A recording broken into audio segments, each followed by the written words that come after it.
Hello विद्यार्थी मित्रों, हूँ छूँ Ashok sir Saina classes YouTube family और फेसबुक फैमिली में तमारू मोस्ट वेलकम करूँ छूँ। विद्यार्थी मित्रों, सरस मजानी तमारे धोरण 8 में तमे भणो छो। विद्यार्थी मित्रों, तमारे सेकंड लैंग्वेज में गुजराती आवे छे विषय।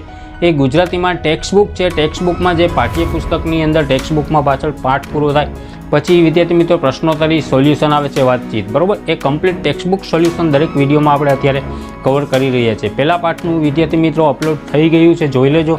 विद्यार्थी मित्रों तमे जो चेनल पर जईने न जोयो होय विडियो तो बराबर, आनी पहला ज अगाऊ ए विडियो अपलोड थई गयो छे। तो आज आपणे बीजो पाठ जोई रह्या छे बराबर। एमां जे टेक्स्टबुक सोल्यूशन छे एनुं कम्प्लीट आ विडियो में कवर करशुं बीजा पाठनुं। तो विद्यार्थी मित्रों, विडियो चालू करता पहला मारे तमने एक साइना क्लासेस द्वारा अत्यारे ऑफर चाली रही है कि तमारे जो आ बधा पाठनी एक साथे बधा सेमेस्टरनी पीडीएफ फाइल टेक्स्टबुक सोल्यूशननी जोती हो तो एना माटे तमारे विद्यार्थी मित्रों ओनली 80 रुपीस है ए पेमेंट करवानुं रहेशे। विद्यार्थी मित्रों, पेमेंट